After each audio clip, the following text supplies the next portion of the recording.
Hey, everybody, welcome to the Jim Master Show Live Entertainment Lifestyle Talk Show Series. This is our second show of the day. We call that Double Lovity Day. I call it a lot of lovity. And it's always great to be in your company and you with us here at JMS Live. This is our Entertainment Lifestyle Talk Show, variety show. It's so many different things. Definitely a talk show, definitely lifestyle, and definitely entertainment and lots more. We sprinkle in a little of each. Every show is something different, and we are well past 500. Wow, 500 plus, which is amazing. Episodes daily, live, just about 7 days a week of this very cool place we've created called JMS Live or The Jim Masters Show Live. And it's really cool. We've had guests come in literally from Broadway, Hollywood, television, film, stage, music, theater, culinary arts, comedy, sports, authors, people who have inspiration they want to share, and science, nature experts, health and wellness. We've taken you on location. We've done host lovely chat shows, which is just you and I, the viewers and the host, chatting with you about life, this, that, and the other thing. We've had funny moments, crazy moments, um, very meaningful and memorable moments as well. We've shared a lot of time together, and it's really incredible. A lot of us have met each other for the first time through this series. A lot of you have met each other for the first time as well. And it's such a beautiful thing. So we thank you so much for being here with us. All the episodes, all of the levity. We use that word a lot for those watching for the first time. That slipped out of my mouth last year when I said the show has a lot of light, love, and levity. Out came Levity, and that was golden from there because our viewers call themselves part of our Levity squad. They call me Mr. Levity. I'll take it. This is Levity Hall, and our guests are part of the Levity family. I love that. So, welcome to the show, gang. Thanks for all the comments on Instagram, Twitter, Facebook. You can find me there on all those platforms at Jim Masters TV. Thanks for joining us here on our YouTube channel, home to the Jim Masters Show Live. We welcome you to the show. We also welcome all the Lovities, the Lovity viewers, the faithful watching all around the world. Again, second show of the day. Earlier, we had singer, songwriter, actor, and Celtic Thunder favorite, Damien McGinty with us. If you didn't see that show, check it out. All the shows are archived on the YouTube channel for you. Please give this episode and all the episodes that you enjoy a thumbs up like on our YouTube channel. Very important. YouTube loves that. Then they boost this out even further to millions more. We've got a global audience. We welcome everybody watching in the United States, Canada, Europe, Africa, Asia, Australia, New Zealand, and everywhere in between, up, down, left, and right. Thanks for being with us. And while you're subscribing to the YouTube channel as well, make sure you click the notification bell so you never miss any of the JMS episodes live and also our surprise pop-up specials we do and so much more. So subscribe, click that notification bell, and again, leave a comment for us on our YouTube channel underneath this episode. We would love that. It really does help us boost it out even more. And we love that. So thanks for those of you who've been doing that, leaving those comments. It means the world to us. Tell a friend about our show, all of your friends. We really appreciate that as well. Got a special guest we've been touting throughout the week. Yes, legendary guitarist, bassist with the Steve Miller Band and also his own career. Kenny Lee Lewis is with us. He's been with the band a long time and he loves it. And we love him. I mean, of course, how can you not love the music and the talent of the guys in the Steve Miller Band? So many classic songs that go back generations here and still so popular today, the music and the new cuts and so much more. Of course, greatest hits everybody loves. We'll talk all about it. He is in a really cool location. Now, we have a nice backdrop here. This is our set that we built and we've tweaked it over the time and add little things and elements, right? His set, and this is not green screen. This is a real set with real lights and a lot of work. Some people, they just use green screen and, where that's a green screen and like the weatherman, green screen and then the map behind and whatever. This is the real deal here. Same thing for where our guest is at a beautiful cabin, his cabin in Montana. And behind him is this beautiful field and lush landscape. And you might even see a deer or two pass by live on the show. Like I said, anything happens on the Jim Masters Show Live. So Kenny Lee Lewis joining us here on the show, live from Montana, from his family cabin in just a second. First, we always like to be viewer-centric, viewer-interactive. So why don't we check out some of the comments that are pouring in from the viewers? We love it. We welcome everybody that's new and all of our regular lovedies as well. We've got a great night here for you. Toby is here. Toby, good to see you as well. Howdy at Jim Masters TV. Howdy to you as well, Toby, in Encino, California. It's so great to have you here.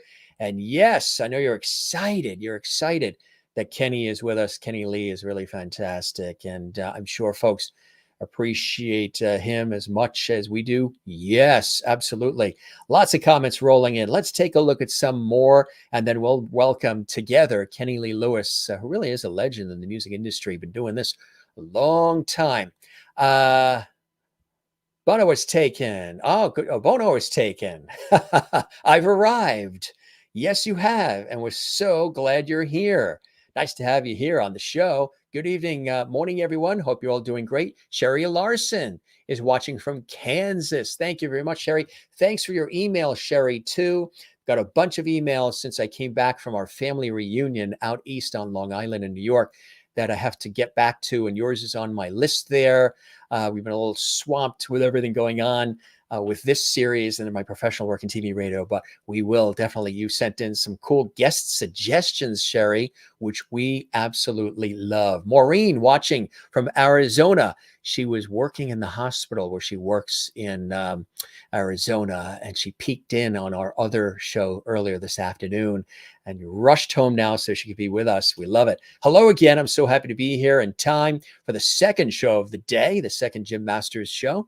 Just can't get enough levity. That's right. Just so you know, Kenny Lee, I told Kenny about the levity, and he says, bring it on. He loves it. He's into it. Absolutely. Allison is back as well. Allison says, how are you all doing? We are doing fantastic. Bumpy peanut butter. Yeah, that sounds good on a little bread. Toasted. Ever have peanut butter on an English muffin? Good stuff here. No, good stuff. All right. Good evening, Jim and Lovities from Merlin in Canada. Merlin is here from Ontario, and actually where our guest is in Montana. He's just right near that Canadian border. Really, really, really. Oh, yes. Remember your dose of bumpy peanut butter. I love this. You guys are crazy. This is good stuff. Welcome, everybody. Hello again, Lovities and Jim from Jane, who's watching in Sweden. As always, good to see you. I know it's late in Sweden for you. Kathleen Walker. Hi, Jim. Hi, everyone. Hope you're all doing well. She's watching in New York City. Sherry is in Kansas. Nice to have you here as well. Christine Clifton also sent an email. I have to respond to her email as well. Just we've been swamped since we got back from the family reunion, but we will respond to hers as well. We had an intern take care of that for us with some of the stack of emails that we've gotten recently for the show and guests and all kinds of cool stuff. So we will do that. But right now, hello, Jim and lovely friends. Welcome, Kenny, to the show tonight from Christine Clifton, who's watching in North Carolina. And Brian is back. Hey, Brian, welcome back. This is show number 2 for you. That's cool. Hello again. Good evening, everyone. Peace, love, and music. Perfectly said. I love that. You're definitely a lovely Brian, for sure. Share away, folks. Absolutely. Share this link to this episode and all the episodes you enjoy on all your social media. Spread the word about our show.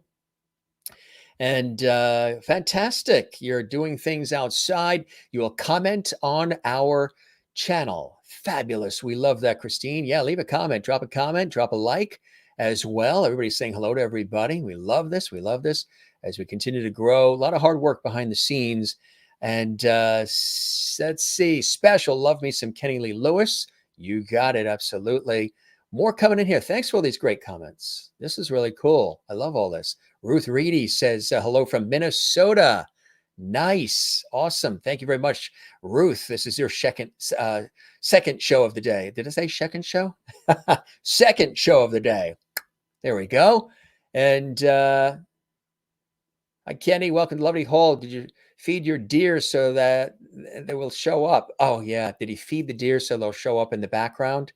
I think he's got somebody that will be doing that. So the deer come. The deer and the eagles and the geese. Dawn says, hi, Jim. Good to see you, Dawn, as well. We love that. And good stuff. Keep the comments coming. You guys are fantastic. And this is awesome. So, yeah, we got a special guest here on the show coming to us live from Montana, as I mentioned to you, a legend in the business. We are talking about Kenny Lee Lewis. Let me just tell you a little about him. I'm sure you're very familiar. Of course, you know the Steve Miller Band. I'm sure you're very familiar with Kenny Lee as well. Kenny has been a regular touring member, producer, and writer for the Steve Miller Band since 1982. He's also an accomplished studio guitarist and bassist for over 30 years. A few of Kenny's other credits include working with Bonnie Raitt, Eddie Money, Dave Mason, Billy Preston, Peter Frampton, Boz Scaggs, Brian Wilson, Steve Stills, and much, much more. Kenny's wide range of vocal stylings range from romantic ballads, blues, hard rock, reggae, and Latin. When not touring or recording, Kenny enjoys taking really, I love this, musical excursions, mature musical excursions when doing album projects, movie and television composing, or performing with his friends. He's a prolific talent. Kenny Lee has just released his new contemporary jazz instrumental guitar CD, New Vintage, on the New Folk Allegro record label, taking a break from playing such mega hits like Fly Like an Eagle and The Joker, of course, with the Steve Miller Band, for thousands on tour each summer. And Kenny Lee has brought together some of the finest celebrity musicians in the business to offer this celebration of classic groove jazz, returning back to his early influences while playing in college jazz bands. And he also borrows sounds and techniques from Wes Montgomery, George Benson, Howard Roberts, and so much more. It's really cool stuff. It was recently released, New Vintage, reviews through the roof. Guitar Player Magazine, Vintage Guitar Magazine, Wine and Jazz Magazine, and so much more. Incredible. Cool stuff. Again, that's just the short list of what we're talking about here with our very special guest, Kenny Lee Lewis. Now, for those of you who have been watching and all excited, well, guess what? We're going to take you to beautiful Montana now as we welcome Kenny Lee to the show. Round of applause. I can hear our studio audience all around the world. Clap, clap, clap. Here he is, gang. Hey, he's got the gloves on and everything. A little nippy there in Montana, huh? It is. It's about 40 degrees out here. In fact, it might even snow tonight.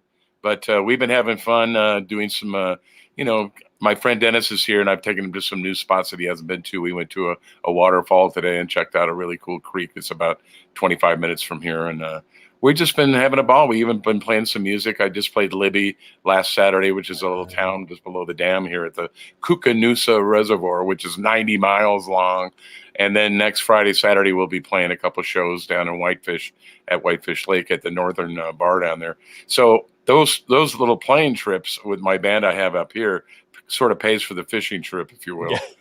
So that's what we've been doing up here. That's cool. And today was just kind of a bummer day. We were going to go fishing. We had a boat that was going to be lent to us, but we didn't want to go out with it being kind of gray like it is today. So we just been chilling. We just got through eating at some Mountain Man bar up on the lake up there and came here to get ready for this show. And now that I have fiber optic at the cabin, I can deliver it in full living color with great fidelity.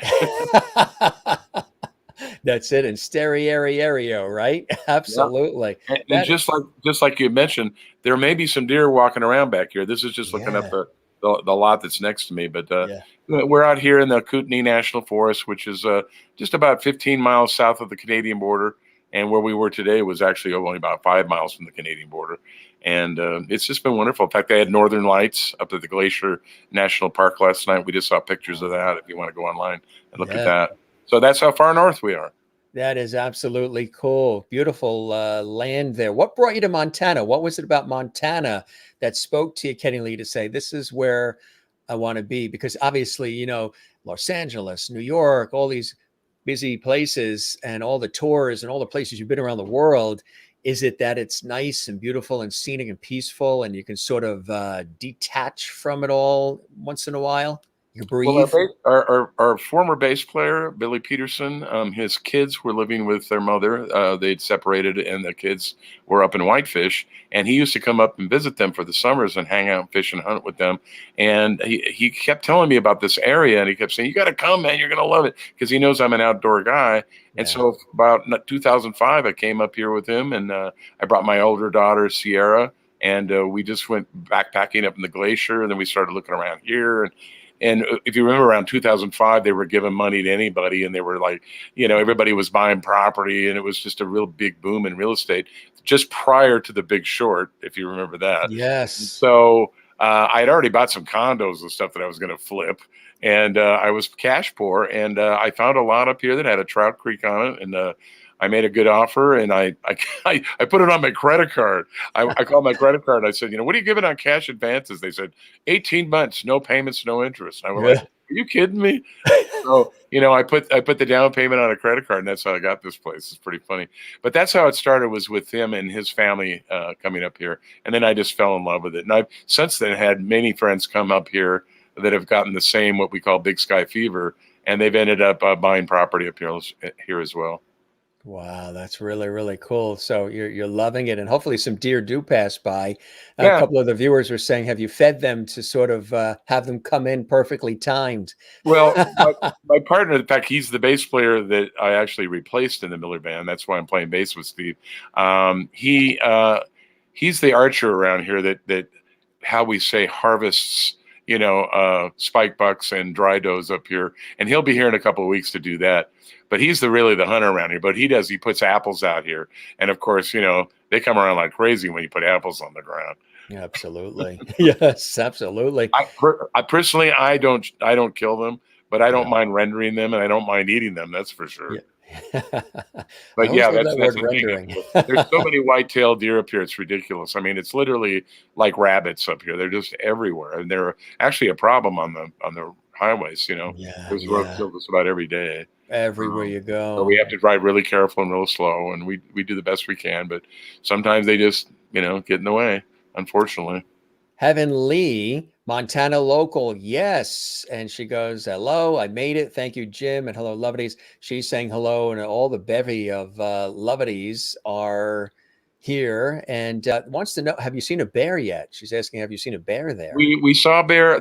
Speaking of roadkill, there was roadkill up at the top of our town Fortine here the other day, and I looked at it and I went, I bet you that the critters are going to show up pretty soon. And sure enough, one of our locals here posted on our local Trego Fortine group up here, and she had a video of a black bear that was munching on it off the side of the road, and she put it up, and that was sure enough, there it was. So we had a bear in the neighborhood just yesterday. That Hello. is cool. That is cool. Kathleen Walker in New York is asking, she says they have family in Great Falls. Are you near there, Kenny? We're Do you have actually any? going to Great Falls in a couple of days. We're going to be going on the 17th. We're going from Missoula, and we're doing some fishing there on the Blackfoot, and we're going to go to Great Falls right after that, visit my friend who's up here right now, and his aunt who lives there.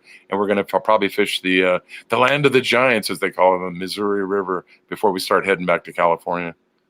So obviously, we've been dealing with this pandemic and the economy and all the other craziness that's attached to it. And thereafter, how have you been doing? How have you and the family been doing? How have you stayed, as I usually ask, creative and collaborative and connected and sane? Yeah, I live in a blue town called San Luis Obispo on the coast, on the left coast, and we haven't had any problems because we all avoided each other. We wear our masks. We all got vaccinated. We did what we were told, and now we're the lowest cases, the lowest deaths of the country right now.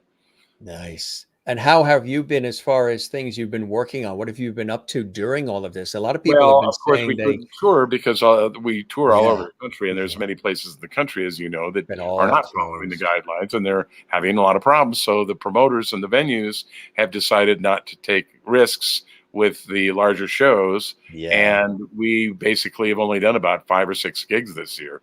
And Yeah. we just had one canceled last week in Elkhart, Indiana, because of COVID. The keynote speakers didn't feel like taking the chance, but we're going to get paid anyway because we have that in our contract. But and then we got another one coming up in Madison that actually looks like that might be canceled too. But we're getting paid. We're Yeah. booking the gigs. We're getting paid. We just don't have to go there. Right. Exactly. Yeah. But So, but nothing through December or January, and our first gig coming up will be in February. And then I just got the good news yesterday from our manager that we have 20 dates booked starting in June next year. So it looks like next year that we're going to be getting back to doing regular touring again. perfect. So in the meantime, to answer your question, I've been doing my own band. So I have my band, The Friends, Frenz. If you go to frenzmusic.com, you can see what that band's like. I've been doing that a lot around the Central Coast. And then up here in Montana, I have Friends version 2, that if you go to Hang Dynasty, Hang Dynasty.com, you can see what that band's like, because that's the old name we used to use. And those are just, classic rock bands. We do some originals and that, but really great players. And we have, former members of the Steve Miller Band in that band. And that's what we just did last Saturday. And we do that up around here when we come up here during the 4th of July week, and then also around this time just before hunting season and fishing. And that's when we come up here and play some gigs. And like I say, it helps pay for the fishing trip, which is but I've also been doing my own YouTube channel. If you go to Kenny Lee Lewis YouTube channel, I have a Fret F-R-E-T Friends a playlist there, and I've been interviewing and doing things just like you do, Jim, but I've been doing it with celebrity guitar players. And you can see all my episodes that I have on there right now, along with performances that I've done and also lessons that are free. And then if you like taking those free lessons and you want to go farther, I also have my website now, which is fretfriends.com, which is a teaching subscription website, which you can go and you can get a free trial on. And if you like it, you can sign up for a month or a year or whatever you want. And I have a whole bunch of lessons on there. So those are the products that I had to get going to kind of reinvent myself while we were off from working for 2 years. Yeah, yeah, yeah. Everybody's had to do that for sure. Absolutely. Let's go back in time and talk about the Steve Miller Band. For you, early on, even before the Steve Miller Band, how did you get into music? What were some of those inspirations, as a kid growing up? Who were some of the people that you were watching and admiring and were inspired by? And how did you first get into, when you picked up that guitar for the first time? When was that? What were some of those early inspirations for you growing up, Kenny? Okay, well, my father was really a jitterbugger swing guy. He was big time. With my mom, he was 4F because he had flat feet and a perforated eardrum. So he built P-38s at Lockheed during World War II. And so he was in town. And so he Yeah. was able to do a lot of rug cutting, because he wasn't, he was building the bombers, but he wasn't out there on the lines. So he did a lot of jitterbugging with mom, and he was a swing guy. He was listening to Count Basie. He was listening to Benny Goodman. He was listening to, Duke Ellington and Woody Herman and all that. I always had this music going on in my house. He had a drum set in the front room. He played guitar and sax, but he didn't do it he never did it professionally. So I had that music going on. And then I started listening to my brother and sister who were folkies in the early 60s. They were listening to, Mamas the Papas and, Bob Dylan. And, they were doing If I Had a Hammer and all that stuff by Trini Lopez. They would sing for our family functions that we had, on holidays. And I was the youngest in the family, and I was too little to get my hand around a guitar. So I just sort of sat in the corner and sulked. And then I eventually borrowed a ukulele from one of my aunts when I was I'd say about 7 years old. And I got a ukulele book, and I started teaching myself how to play on ukulele. And I had a natural talent for it. And then I played clarinet in 3rd grade. And then I kind of went away from music for a while. And then when the English invasion hit, I was going crazy, because I love, the Kinks and the Yardbirds. Yeah. Of course, I wasn't really a big Beatle fan. I was more of a Beach Boy fan. But eventually, of course, I ended up admiring the Beatles immensely. But I ended up borrowing an electric guitar from a buddy and an amp. And my next door neighbor had a bomb shelter. And we went down there in the summer of 1966. And we just blew our brains out overnight all summer long in the bomb shelter with a 45 player and all the records that we love playing. And I was, learning playing like, House of Rising Sun and Secret Agent Man and Last Train to Clarksville and Gloria, all these songs. I mean, and then Hendrix hits and the Cream hits, and man, I'm playing all that stuff. And then next thing you know, I'm in a band, So my first band I saw live was in sixth grade. One of the guys in my homeroom in sixth grade was going for a talent contest. And the first day at that school, I was transferring from another school. They were practicing in the room on a recess, and he was writing original material. His name was Bruce Leno, and he became one of my oldest and dearest friends. But these guys were like hip. I mean, he had like a German helmet on and like boots, and he was singing a song called Santa's Supercharged Sleigh. And he had anybody that had an electric guitar and an amp, man, it just fascinated me. I couldn't believe it. And so eventually I got my own, and I started playing all through high school and, played bass and guitar at the same time. I know it's kind of confusing for some of your viewers out there because the photo you're putting up of me is on bass, but I really was a guitar player first, and I was Steve's guitar player from 1982 all the way up to about 2010 or something like that, 2009 or 10. So I've been kind of on bass for about a dozen years with him now. That came about, I had played bass and guitar on his records starting from the Abracadabra album in 82 all the way up through the last one I did with him was 86, which is called Living in the 20th Century. And our bass player broke his ankle, couldn't play. This was around 2009 or so. And I had to switch over to bass. We were in the middle of a tour. And he had forgotten that I was such a good bass player. And so when I got on the bass, he was like, "Oh, my God, you got to stay there." And so I went, okay. So I basically got fired as a guitar player and hired as a bass player on the same day. So that was pretty interesting.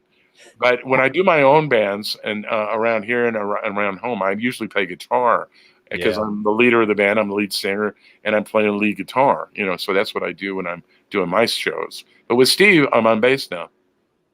That's so incredible. How did that even happen to get connected with Steve? How'd you guys meet, and how did it all form so long ago? And you guys, it's amazing how long, it's lasted, and the camaraderie, and that's not something that's always, what happens in the music industry. It's something you can't teach, and it's something you can't. I mean, I go to UCLA and USC, and I do, honorary classes with the music departments there stuff. And it's hard to teach them how you kind of fall into this stuff. It's like Las Vegas, you just sort of like pull the handle and see what happens. And that's me on bass, and that's Jacob, the guy that replaced me on guitar. And he's my brother now, and we hang all the time. So what happened was I went to the college system up in Sacramento where I grew up. I kind of grew up around the San Francisco music scene with the Fillmore and the psychedelic blues and all that. And so then what happened is that I moved down to LA New Year's Day of '73, bound and determined to become a studio musician, which didn't happen for another 3 years. But at least I, got my feet wet. I did a lot of clubs. I went on the road. I played all over the United States with like what they call a California rock band. I was 18 when I went on the road, and I turned 19 on that tour. Came back to '74, and then started building guitars and amps because I do that part of the industry too. And then eventually met my now wife, who was at that time an employer. She hired me to play bass with her in some, lounges and places around Los Angeles. Her name is Diane Steinberg, and she eventually went on to do 3 albums of her own solo, and then she became Lucy in the Sky with Diamonds in the Sgt. Pepper movie, as you know, and you'll be talking to her on November 22nd, it looks like. So that'll be a great show for people to turn on in, because she comes from Memphis, and her family were all in Memphis during the late 40s, early 50s, and they all grew up with Elvis and rock and roll and jazz transition, and they know everybody in the industry that basically started this, what we call rock and roll R&B industry in America. They were there. They invented it. They were there, on WDIA radio. It's pretty wild. So she had an incredible history, and she was doing her second album on ABC Dunhill. She brought me in as a bass player co-writer, and that's when I started meeting all the guys in Toto and all the other studio musicians like Jay Graydon and William D. Smitty Smith and all these other people, and they all recommended me for other sessions. And then finally in 1977, I would say that I started my career as a studio bass player. And I did that all the way up through meeting Steve in 1981 when he was looking for material. And I think it was around September is when he was looking for material. He called Gary Malaber, who was Steve's drummer from about 75 through about 86, I would say. And Gary and I were songwriting partners. The picture you're showing right now is the original band. That's Boss Skaggs, and that's you see, of course, we have Lonnie Turner, Steve, and then Tim Davis, and I think that's Bobby Wilkinson or something. I can't remember who that other guy is. I didn't know those guys. Yeah. That was when I was in high school. Yeah. Yeah. But anyway, what happened was is that I was writing with Gary, who had played on all of Steve's hits. He'd played on, everything from Rockin' Me to Swingtown to Fly Like an Eagle, Take the Money and Run. He didn't play on The Joker. That was actually an earlier hit. But Gary and I were in a band called Jordan McMahon Kid Lightning. We became songwriting partners. We were recording in Gary's studio. One day, Steve was looking for material. He called. That's when we had our 8-song demo that we gave him. And he liked them so much that he ended up taking all 8 of the songs. And he ended up taking the masters as well, transferred them to 2-inch 24-track. And that's when he invited me to join the band, because now I was already on his album as a player, because he kept the tracks. He loved the songs and he loved the tracks. And so he just called me one day and said, well, you play guitar and bass on this album. You wrote half these songs. Why don't you just come out and go on tour and just join the band? So to answer your question, that's how it happened. A very thoughtful and detailed answer. I love it. The one-word answers never work. That was the best. I love that. Now there's going to be a quiz for the audience later to repeat what he just said. There's a lot of information coming fast. It was perfect. It was perfect. And because it is a progression, because, you never realize sometimes what's going to happen until you get involved. And what has this experience been like for you? Being, so many years, so much music, so much camaraderie, tours, album sales. Is it beyond anything you could have expected? Plus, maintaining your own career, music for television and film and commercial work and so much more. How have you been able to balance it all? Well, there's 2 questions you asked. You asked me about the overwhelmingness of the experience, Right. And then you asked me this last question. I'll go with the first one first. In 1968, I saved up my money from a paper route, and I bought a ticket to go see Steve Miller, because I heard him on a pirate radio station called KSAN, KSAN, coming up from San Francisco to Sacramento. It would come up the Delta late at night, and you could get it, and they were playing, all this really cool psychedelic blues and stuff, and they were playing real blues too, but they were playing Steve Miller's first album, and I just fell in love with him. And I walked down the railroad tracks to go see him. I told my parents I was going to somebody else's house to do some homework, and I lied, and I ended up going to the show, and I'm in the audience, and there he is. He's playing with his trio, and I just got really, I got very spiritual that night somehow, and at some point, of course, they were passing around joints, and I'd never smoked marijuana before, so that was interesting. That was my first experience. But I got looking at him I think I got eye contact with him. He doesn't remember, of course. We've talked about it several times. But I got eye contact with him. I was about 13, and I said, I'm going to play music with you someday. And I pointed right at him. And that was kind of like my refrigerator magnet moment that I forgot about. And then this experience that I just told you about, where he ended up covering my songs. He asked me to come down to the studio and help him finish the Abracadabra album, which I did when I was between sessions. And then one day I was just looking at him. He was kind of working the faders on the board, over Capitol Records there. And I went, oh yeah, that night.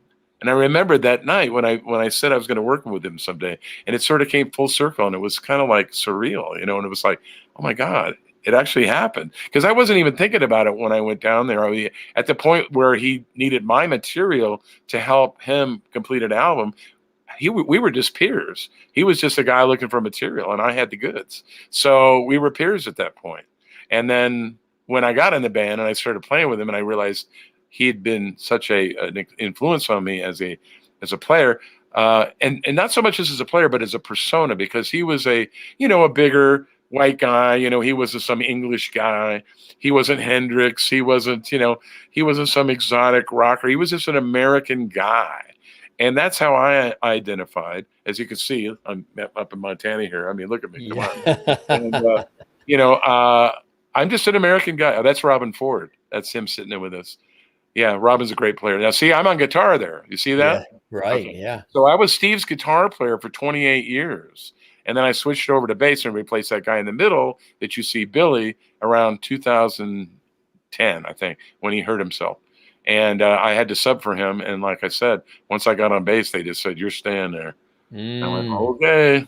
yeah. Yeah. And So, but that, yeah. and then the last part of the question you just, and so it was very surreal. It was very surreal, no doubt.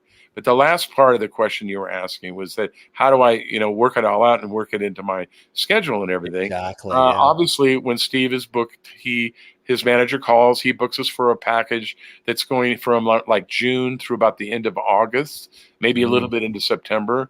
And so from June through mid September, I work for the Steve Miller Band, and that's pretty much all I do because when I get off the road after doing that, I'm just shot. So yeah. I Yeah. just don't do much of anything else except just hang out with my wife and just be mellow and whatnot.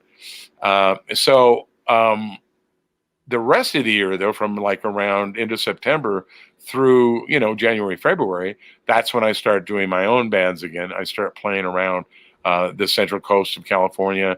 I play up here, in Montana. Sometimes I'll go back east. I just did a show in Pennsylvania a few months ago when the election was going on. And so I have other satellite stuff. And if you go to that other website I mentioned, which was called Hang Dynasty, Hang dynasty.com, and you go to that one. Oh, that's me at Norm's Rare Guitars. That was a fun day. You can see that on YouTube.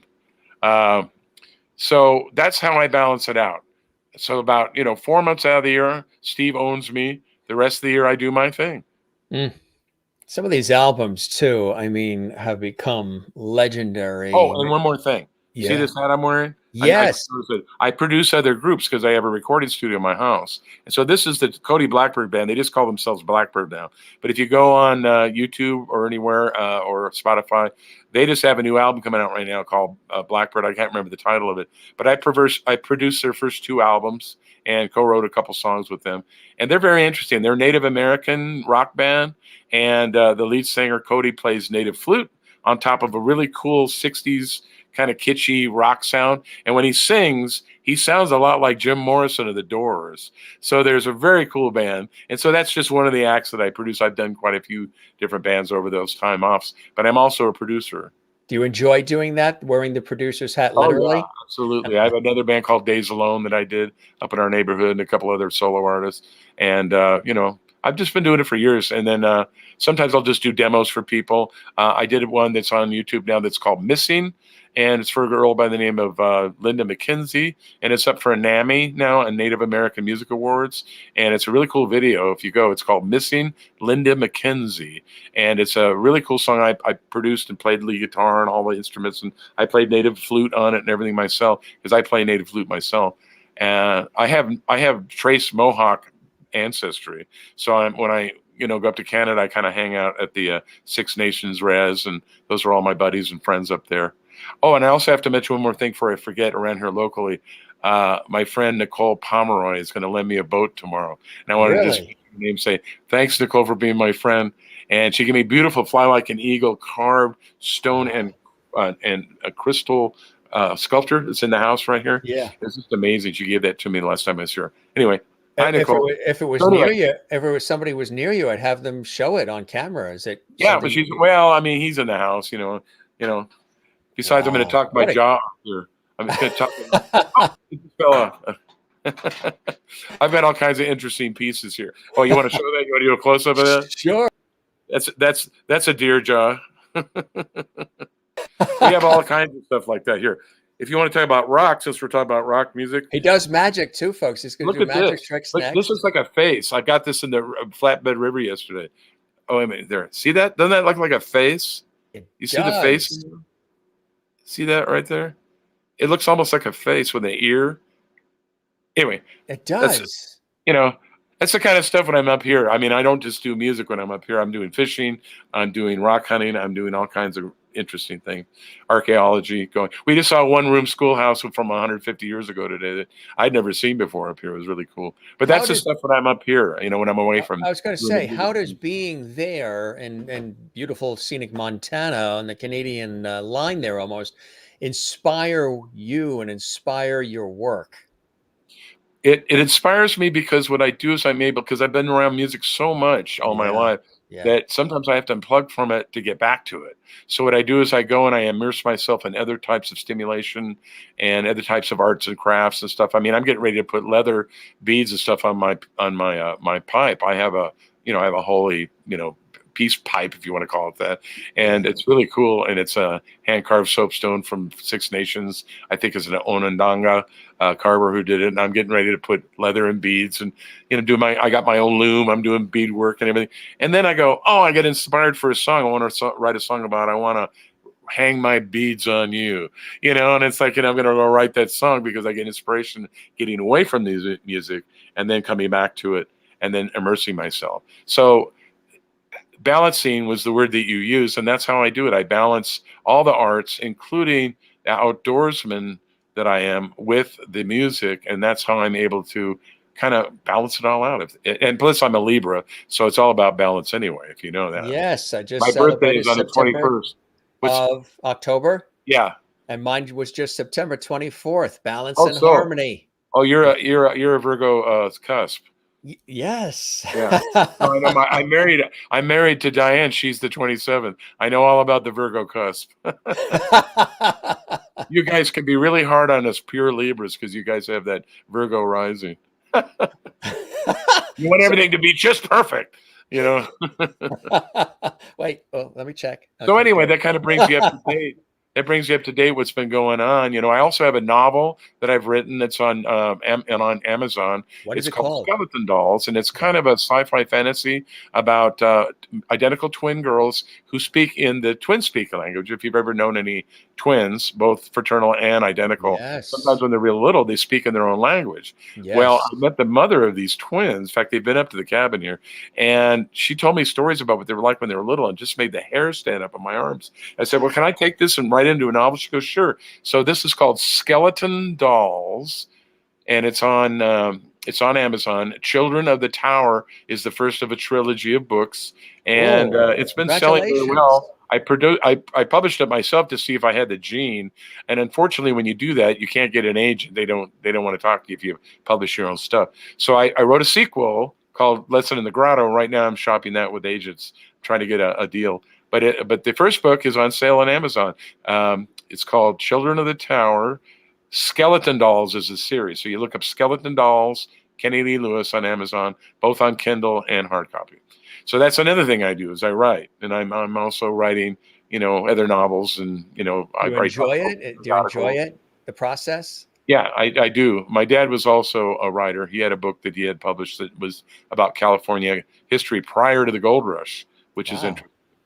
So there's that going on, and then I have CDs. I have a jazz guitar CD that's for sale on I just Spotify and mentioned Apple. that. That's called New, Yes. New Vintage, and that's a really cool Yes. one. And the Peterson brothers, who are play on that, we're doing a gig at the Vibrato in Beverly Hills on the 2nd of November, and their CD, which is called Under the Radar, is doing really well right now on internet jazz station format.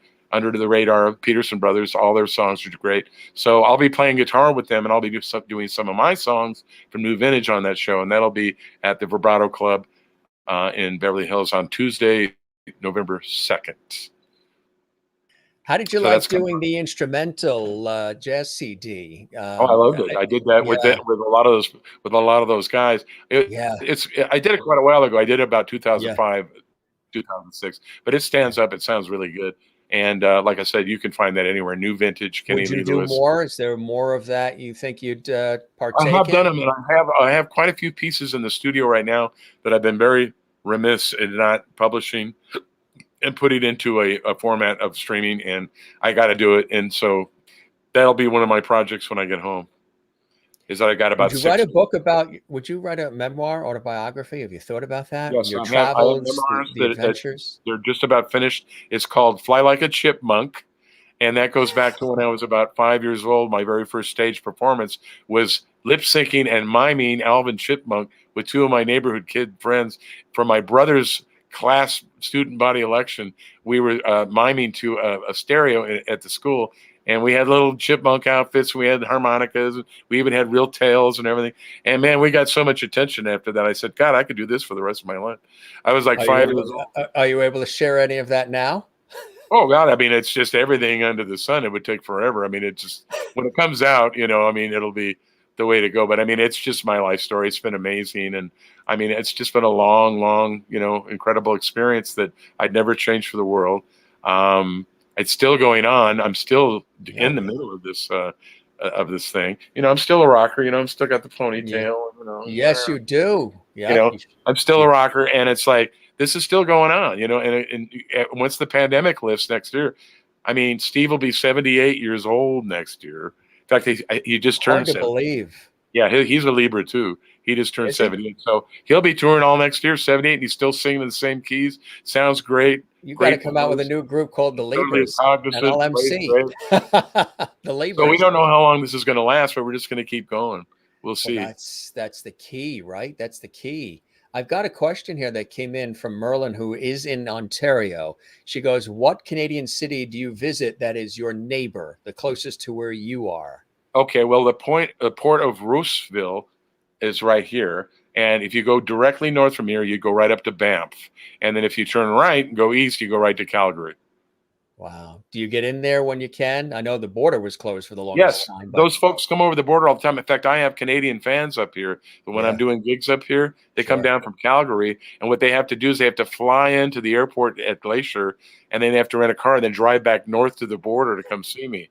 Because the airport's about an hour and a half south of here. So they can't drive over the border because of COVID, but they Yeah. still want to see the show. So they fly in, rent a car, come north, right back to the border, watch the show, and then they have to go all the way back to the airport so they can get back to their own country. It's pretty funny. That really is. That's cool. Just want to show a couple of the things here too. Maybe you can tell us a little bit about, the involvement with some of these cool albums over the years. Here's one here. Of course, that's the greatest hits. Everybody loves the greatest hits. I mean, Yes. that's the ultimate one to have in the collection. Yep. Living in the USA. Yep. There's That was another one of one. the Of biggest. course, That if you look on the back of that album, I'm on the back of that. I got a picture, but that was the album that I met Steve on, and I met him in '81. I toured with him in '82, but I met him in '81, and we were working on the album. So this month, I've been with Steve Miller doing business with him for 40 years. wow. I mean, I know. Where's my gold watch, Steve? well, what when you hear the music come on the radio and the music Right. it's part of American culture, a part of Americana, even though it's internationally well received, it's part of a real Now, American this album culture. you have up right now, it was Steve's 7th album on his deal that he originally signed in '67. He wasn't doing that well. He never had a really big hit. He'd only had Space Cowboy, which was probably his biggest hit to Yeah. date. When he put the Joker album together, the song was added at the last minute because he needed one more tune, and he just kind of threw it together. And he didn't know if he was ever going to get. He didn't. So let me start again. He didn't know that if he was going to get picked up for another 7-year album deal or not. So when he put this Joker song in the last, it was just sort of like a last minute sort of I'll just see what this song does. I'll put a cat call on it, and we'll talk about these because the lyrics he used, "Really Love Your Peaches, Want to Shake Your Tree," was from an older song called "Sitting on Top of the World" that Eugene Powell wrote, and it was actually public domain line, so he used that. And had no idea that song was going to explode the way it did. He was on the road when it hit, and he just couldn't Yeah. believe it. He And couldn't did you believe it. do the wow, that No, guitar? I was not involved. This was This 1973 was when before. Yeah. yeah, I was just graduating You from were high school. 82. Yeah. So I think it was in my first. I think it was in my first year of college. so you had admired them at that time.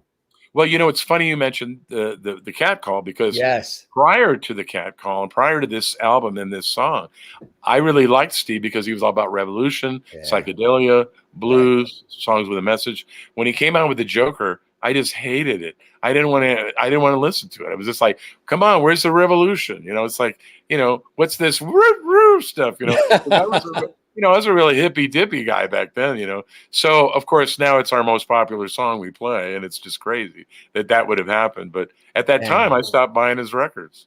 You mentioned, or I mentioned, that you've worked with Eddie Money, and one of my friends' mothers is Ronnie Spector, and of course, that song. She was with the Ronettes, of course, Of course. and she's still performing, still doing her thing. Yep. Um, and when I first heard "Take Me Home Tonight," which came out with Eddie, I Yeah. could never figure out what he meant when he said, "Just like Ronnie said." Right. Be my little baby, and then made the connection when I was Right. talking to my buddy. I'm like, wait a Right. minute. And he goes, Only people in the music business that were old would know that what he was saying, you that, know. that was yeah, I was paying It was kind of heed an to inside thing. Ronnie. Yeah, just like Ronnie sang, Be My Little Baby. Really cool. What was it like working with Eddie? I know we lost him not that long ago. He was quite a character. I also met Bill Graham that day.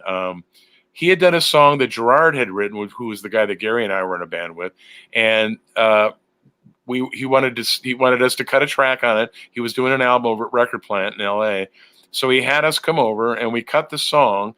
And while I was there, he really liked my bass playing, and he says, "Hey, I got a track that Carmen Apathy played on," and he was all over the place time wise, and the bass isn't locking up. He goes, "Can you come back and do a session and fix the bass track and get it to lock up with his kick drum?" So I came back a couple of weeks later and did just that. I was a studio bass player, charging double scale and whatnot. And Diane, my fiance at that time, decided she was going to come by the studio. Of course, she was really looking real hot in those days, and you'll see all the pictures when you interview her on November 22nd. But anyway, the Is she first thing that assembling happened, those pictures right now as we speak? if you want, I don't care. But anyway, what happened was that he walks in the room, and he immediately kind of looked over at Bill, who I had just met, Bill Graham, and he gave him a kind of a wink. And so Bill Graham proceeds to take me out in the hallway and starts telling me about how he wants to. Eddie really likes my bass playing. He really wants me to join the band and go on tour with them, and pays $600 a week and all the expletive that starts with a P and ends with a Y you can eat. That was what he said to me. "You're going to be playing with the great Eddie Money. It's going to be a great honor for you." That So doesn't spell you'd have to peanut meet Bill. butter. Yeah, you'd have to meet Bill Graham. He was a real character. He was the guy. That he was the guy. Of the Fillmore. So anyway, while that was going on, that's when Eddie moved in on Diane, was trying to pick up on her and get her phone number and everything. And so Diane handled him real well. She says, "Well, Eddie," she goes, "I won't give you my number, but I'll take yours." And he gave it up right away. It's like, "Oh, call me. You got to call me." But that's what he was doing. And then when I got my check a few weeks later, it was only for Singer Scale, and I had to bring him up on charges with the union because they didn't pay me my full amount, and then I had to get him to cough up the money after I threatened to sue him. And so that was my experience with Eddie Money and Bill Graham. What was it like touring? What is it like for you touring? I mean, you mentioned it can really be exhausting, take a toll, but can be quite exciting too. Being on the road, I mean, night after night, pounding the pavement in that way. What was it like for you over the years, Kenny? It's tough. I mean, Yeah. at first it was kind of exciting because, I like travel and I like fishing. And so anytime we weren't playing music, I was looking for a body of water to go fishing. And it was like a paid for fishing excursion. But in between all that, it was really fun. And, I got to learn a lot about restaurants and wines. And, I became a chef myself. And Did you? I got to go to a lot of great historic places because I write. I need to know the history on a lot of towns and buildings and whatnot. So that was really cool. It was kind of tough being in a bunk. I was a little claustrophobic. Plus, I'm tall. I'm about 6'2", so it was Mhm. hard for me sometimes to feel comfortable in those little bunks. Sometimes. So eventually, when I got the seniority tenure in the band, because I'm the one in the band now that's been in the band the longest, they gave me the back lounge. So I get the back lounge, which has two big screens, a stereo. It's got its own beer well. It's got a fold out bed. So I've been very spoiled being in the back. The only trade-off is it's right over the back bumper. I mean, over the back axle. And so on all those crappy roads, bouncing around in the middle of the night, I'm getting air. Boom, boom, boom. So sometimes it's hard to sleep in You there. need some But at least tums I get too. my privacy, and I can run around in my underwear and act like a fool. But that's made it a little more comfortable. But Toby it's tough. wants to know what was the largest crowd you guys played for, or you played for? You remember? The number is always big, thousands, of I would course. say it's a toss up between two that I can think of. One was believe it or not, when Lance Armstrong took the Tour de France for the 7th time, they Yeah. had a party for him in Austin and Congress right in front of the Capitol. And it went all the way down Congress for as far as the eye could see. And they had delay towers and lights and screens set up. I think that was close to 100,000 on that. And then the other one would have been a 4th of July celebration in St. Louis, right under the arch. And that was a military flyover with, of course, skyrockets and everything else later. But it was like, God, it was like 102 degrees and on the next to the Mississippi River in the middle of the summer. It was so hot. But they had lawn chairs and folding chairs set up, and it was like about 100,000 people right on the river under the arch. So those are probably about the biggest crowds. And they get so big that you don't see all of them. You can only see a portion of the crowd, and the rest of them are so spread out. And you got to go to the next one, so you can't. Yeah, they're watching you on screens, and they're listening to the delay tower sound systems that are actually in different locations. But you only see about the first 10,000 people, and we really only concentrating on the first couple rows of people because those are the ones you're getting connection with. You have some places that are your top favorites that you visited, venues or cities? Yeah, I always love Red Rocks. That's always a favorite venue of mine. And then there's the Gorge in George, Washington, which is the Columbia River Gorge. I kind of like we actually have one booked at the Paul Masson Winery from the 1852 that's called the Mountain Winery. Now it's up in Saratoga. That's the Southern Bay Area, kind of near San Jose. That's a fun one because we get hiking up in the mountains, after sound check, and it's a fun one. You can actually see San Francisco on a clear day from down there, which is nice. I'm trying to think of some of the others that I really like. Other countries, of course, Jones Beach. We just did Jones Beach with Journey and John. Oh, yeah.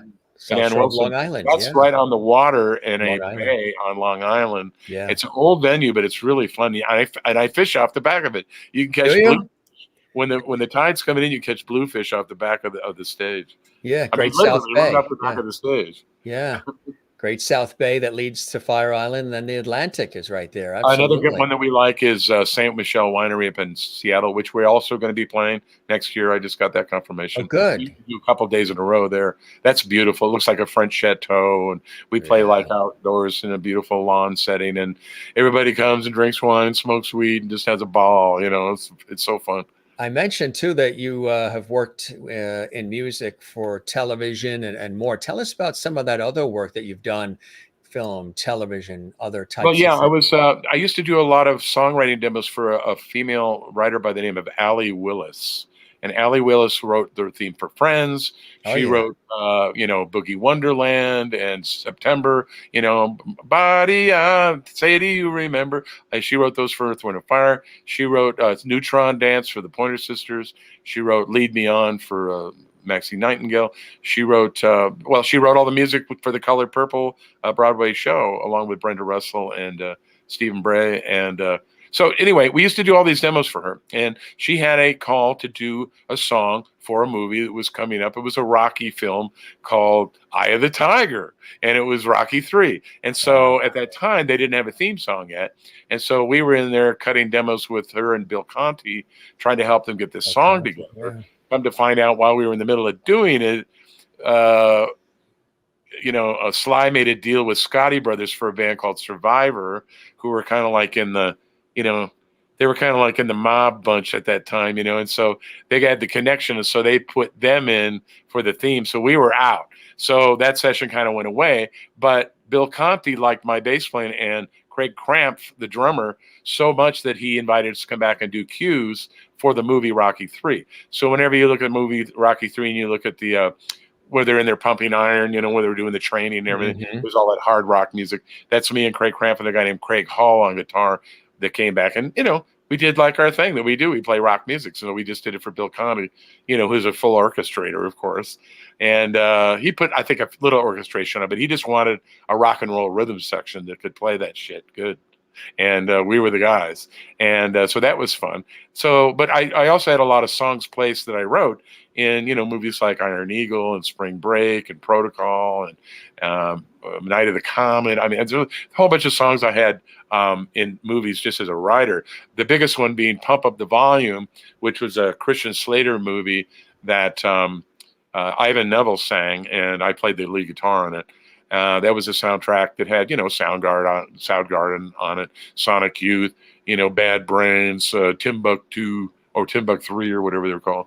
But that was 1990. But that's when you make some really good money, because if you write the song and you own all your publishing, you get to negotiate sync license money, and then you get reuse on plays on when it goes to television. So made money doing that kind of stuff. Absolutely right. Absolutely. Also, too, I want to take a look at a couple of the other album covers here. Maybe you can talk about it a little bit. Look at this. Wow.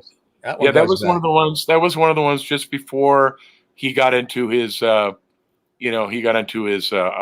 Renaissance period, which was rock, "Rockin' Me," "Fly Like an Eagle," "Book of Dreams," those records. That's where all his big hits were. But that was when I think Gary Malaber played on this album, and that's how he met Gary. I think it was about 75. And that's how, when I met Gary around 1980, is how I got to meet Steve, was through Gary, because Gary had been playing drums. There you go. I played on that album. Actually, you know what? I take that back. I have a song on that album, but I did not play on that album, but I did the tour. So I had a song on that album and I did the tour. I had taken a break from Steve to raise my first kid Around from 87, right? 87 through 93. My Yeah. first child, with Diane, of course, Sierra was born. And I stayed in town, and I worked for JBL, and I worked with my friend Scotty Page over at his place. And I mean, I did a lot of freelancing and whatnot. And I was selling Rivera guitar amps and JBL gear. I was working for JBL. I did a tour for them with the Tower Horns, and Steve Lukather is my guest guitar player. Marco Mendoza on bass, who's now on Journey. So that was kind of a fun bunch. But that's what I was doing on that break period. And then in 93, he did this song called Midnight Train on that album, which I had nothing to do with in terms of production. He kind of did his own thing on it, which I didn't really particularly care for, but there you go, But he asked me to do the tour. Was I going to have a humbug about his arrangement? No. So I just said, yeah, sure, I'll do the tour. Is there a genre of music that you haven't touched yet, Kenny, that you've toyed with getting involved in and participating in? Um, Well, I've produced, like Mideastern groups and Iranian music and Arab music. I've done, reggae nights at China Club, and I'm trying to think. I mean, I went to Nashville. I was hanging out with the Oak Ridge Boys, produced their son, and I played country music. I played with Jimmy Rogers years ago, and the Honeycomb guy. I'm trying to think of genres. I would say like Klezmer, maybe some Asian music. There's been some things that I haven't done. I mean, but as far as American art form music, I played just about everything. I played Cajun second line, New Orleans style. I played jazz. I played gut bucket R&B. I played all the, blues you could think of, whatnot. I played big band jazz. Um, God, I'm trying to think, I mean, maybe bluegrass is something I haven't delved into as much as any of the other genres. I can play it. I can fake it. I play some mandolin. I can flat pick, but I'd say probably bluegrass. We Yeah. just toured with Marty Stewart just before the COVID pandemic. In fact, I just hung out with him. He just played my hometown a couple of weeks ago, and we were hanging out, and he had a bluegrass opening act, and they were great. And I got really inspired watching that, because they do it really well. And Yeah. so being around it has got me kind of excited about that clean, flat picking kind of style, Americana roots, bluegrass, which comes basically from Scottish and Irish music. Right. And that's something that I could probably get into more. Toby mentions you're really good at gospel as well. Yeah, well, that's because of my wife, Diane. We did a gospel album for her mother in 1987, which actually got on a greatest hits with AM Rejoice Records. And that was really cool. That was at the Home of Love. I Am at the Home of Love was what that was called, because her mom was a minister in Yeah. Detroit. And Right. we had done her station IDs. And then this record sort of came out of that. And it was so good that they ended up selling it to AM Rejoice. Hmm.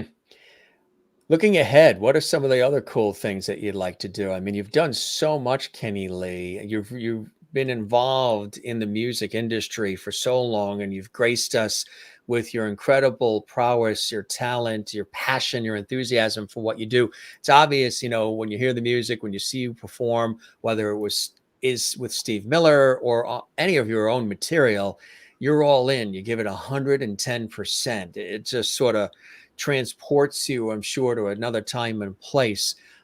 When you think about all of it, I mean, it's pretty. Sometimes I imagine it's pretty overwhelming, huh? Yeah, I've yeah. been I mean, blessed. I mean, we already done the overwhelming part of this, but in the future, we're going to take Steve as far as we can go. I think that his opinion in his own mortality is that he's going to want to just drop on stage one day, kind of like Les Paul. Les Paul was his godfather. He really admired him. Les was still playing at the Yeah. Iridium in Midtown Manhattan up until about a month before he passed. And so Yes. I think he passed at 93, or I think it was.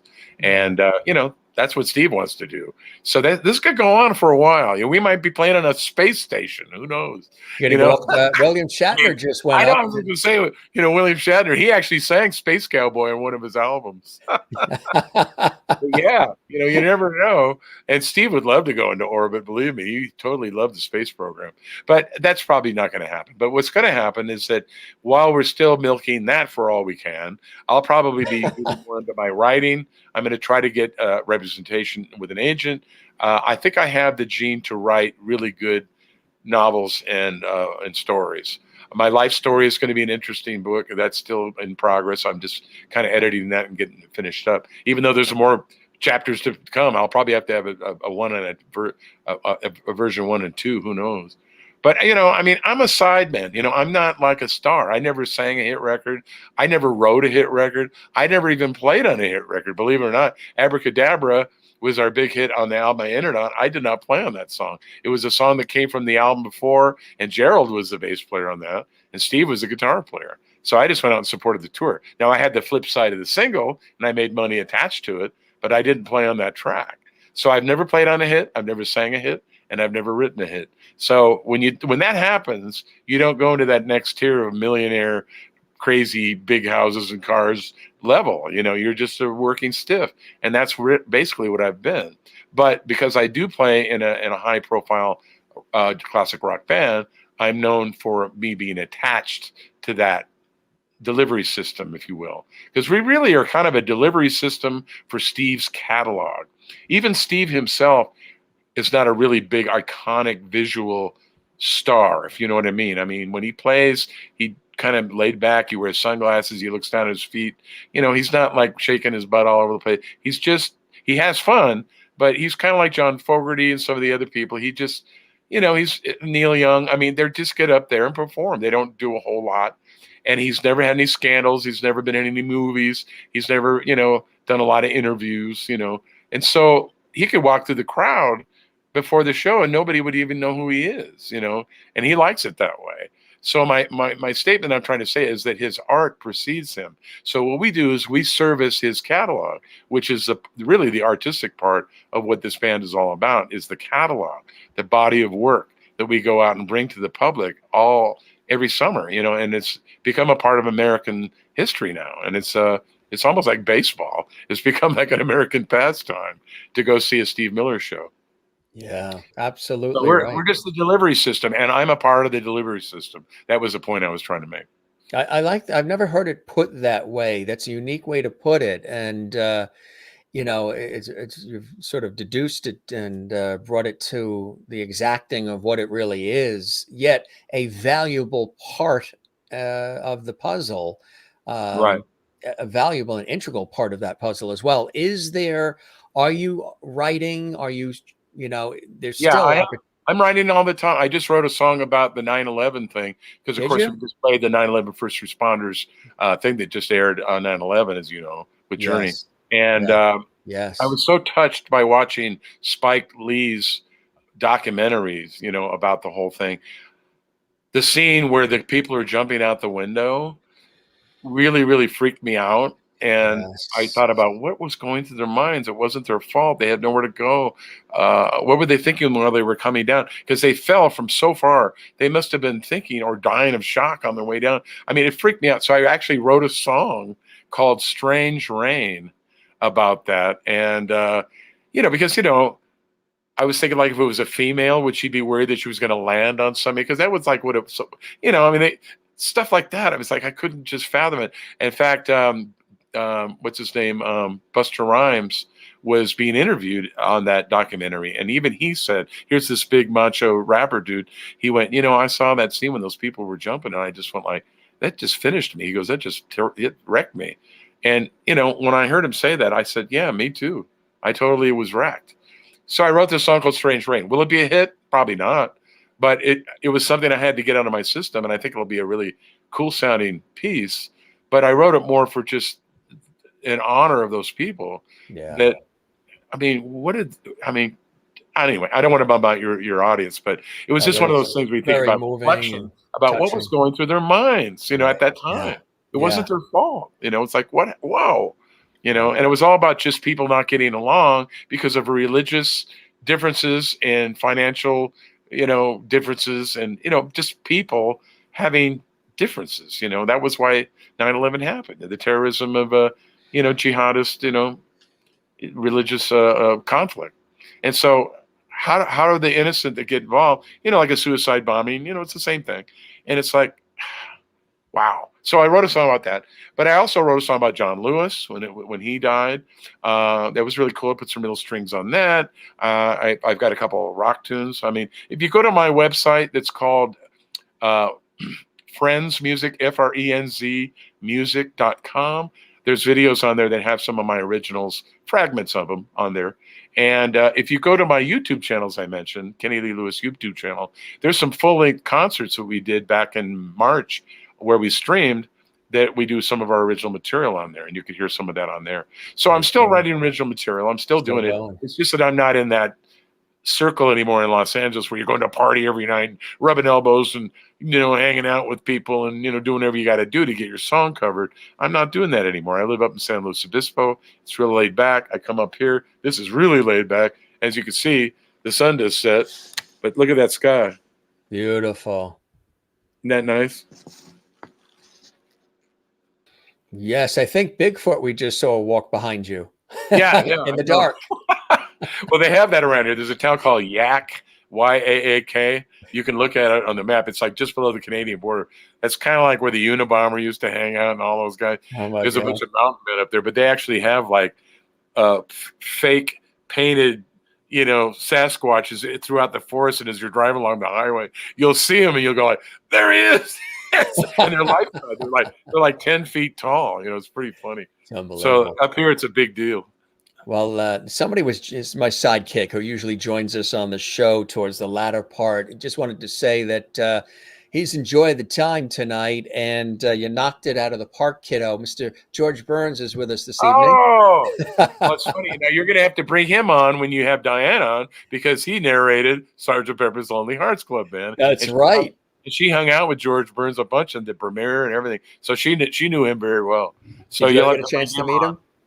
Oh yeah, no, they were in the movie together. They acted. Did you ever get a chance to meet him?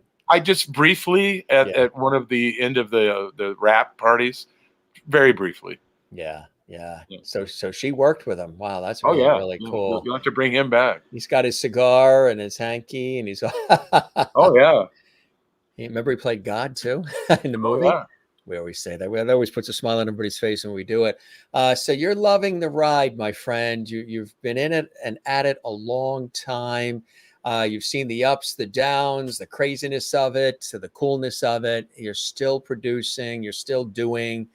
And it's really a joy and a blessing. What are some of the other joys and blessings in your life, Kenny, that inspire you to continue and inspire you to do the work that you do, my friend? Well, my kids, I have three daughters. They're all in the arts. They all are either into dancing, drawing, animation, painting, fabrics, even music. I mean, our older daughter, Sierra, was a great bass player, tuba player, trumpet player.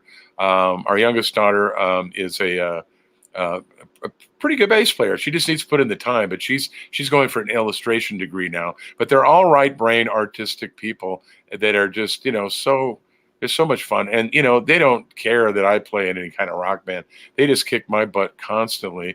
And I love them for that because they keep me grounded.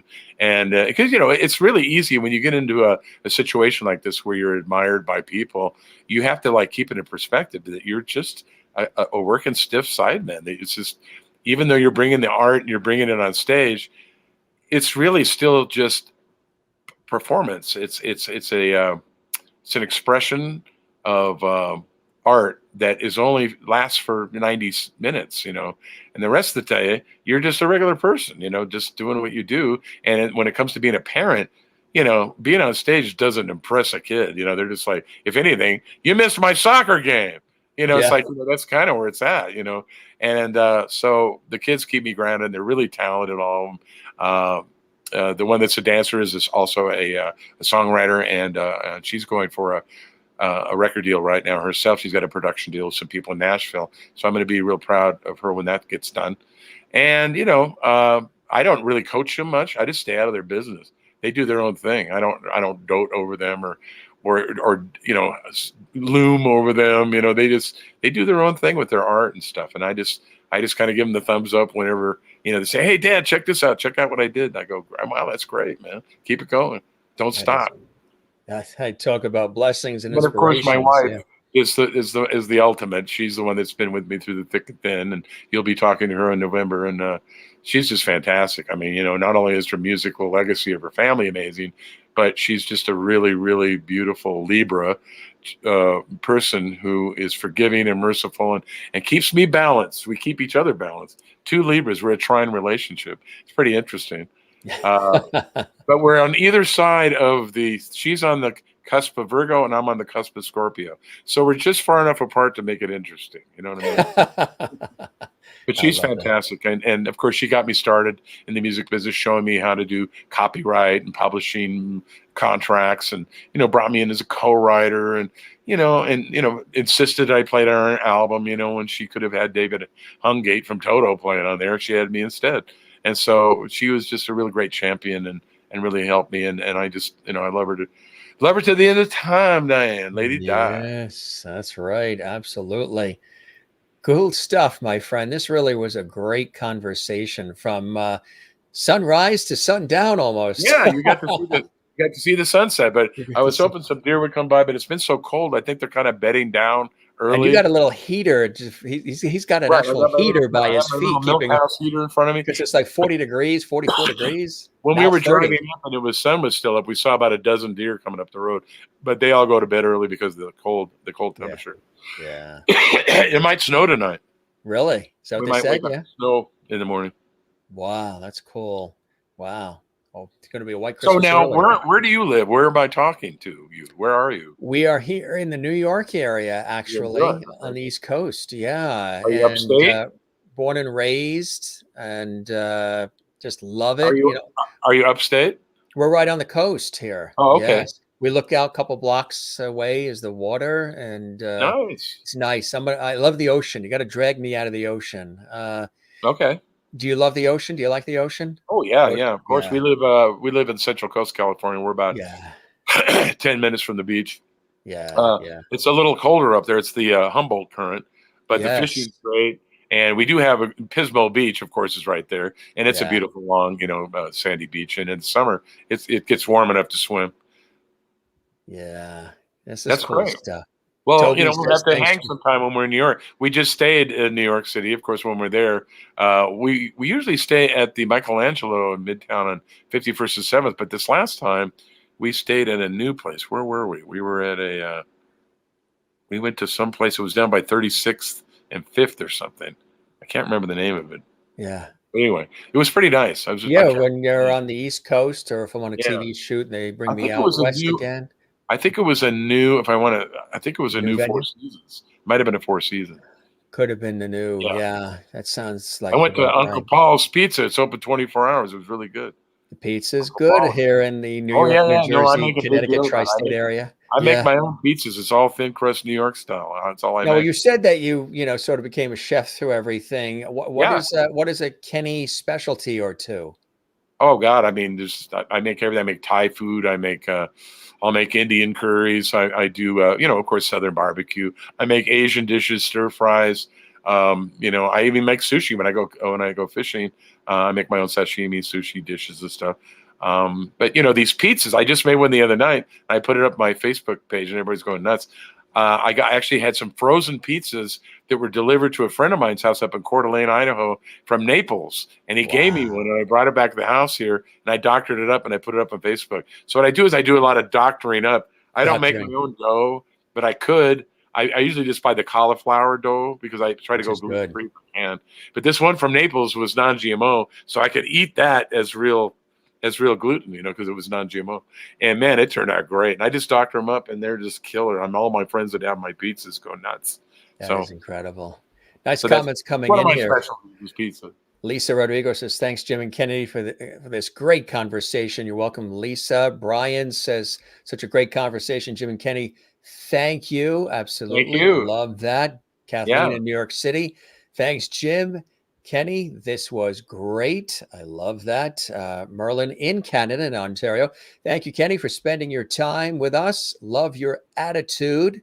Mary Bishop in Florida says, thanks for the wonderful conversation tonight, Kenny. Great hearing about your awesome career. Good luck in your future endeavors. I love that. That's Mary in Florida. Sherry Larson in Kansas, USA.